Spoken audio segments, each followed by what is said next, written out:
சீதாராமன் படத்தில் வரக்கூடிய நிறைய டயலாக்ஸ் இந்த அழகு பொய்யே பேசினாலும் நிஜம், அதை நிஜமே ஒத்துக்கும். உன்னோடு பேச வந்த என்னையும் மழையையும் குடை வைத்து நிராகரித்ததால் நானும் கீழே விழுந்து உடைகிறேன் அந்த மழையைப் போல. இந்த மாதிரி டயலாக்ஸ்லாம் ஈஸியாக இப்போ இருக்க காலகட்டத்தில் கிரிஞ்சுன்னு சொல்லிட்டு போயிட்டே இருப்பாங்க. பட் ஸ்டில் இட் ஒர்க்ட் இன் சீதாராமம். அது வந்து இன்னொன்று டைம் ஒன்று இருக்குது அந்த படத்தில்.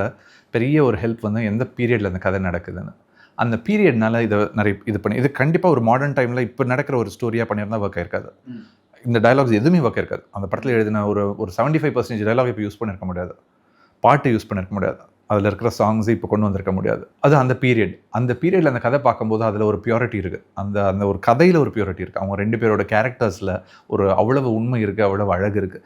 இன்றைக்கி நம்ம அதை தாண்டி நிறைய வந்துட்டோம். நம்ம ஒரு குறைகளோடு இருக்கிற கேரக்டர்ஸை வந்து பார்த்துட்டு ரொம்ப அட்மையர் பண்ண ஆரம்பிச்சிட்டோம். புஷ்பா மாதிரி கேரக்டர்ஸ் இன்றைக்கி ஒர்க் ஆகும். இன்றைக்கி வந்து எல்லா மாதிரியும் எக்ஸ்ப்ளோர் பண்ண ஆரம்பிச்சிட்டோம். அந்த பீரியட் வந்து அவ்வளோ பியூட்டிஃபுல்லாக இருந்துச்சு. ஸோ எப்போவுமே வந்து நான் இது யோசிப்பேன், எனக்கு கடவுள் நம்பிக்கை இல்லை, ஆனால் எப்போவுமே ஒரு கடவுள் பற்றி பாட்டு எழுதுகிறோம் அப்படின்னும் போது அந்த பாட்டு அவ்வளோ அழகாக வரும். ஏன்னா நம்ம we are talking about something that's so pure and something that's it's imaginary தான். ஆனால் அந்த imaginary character which is so pure, which has enormous power.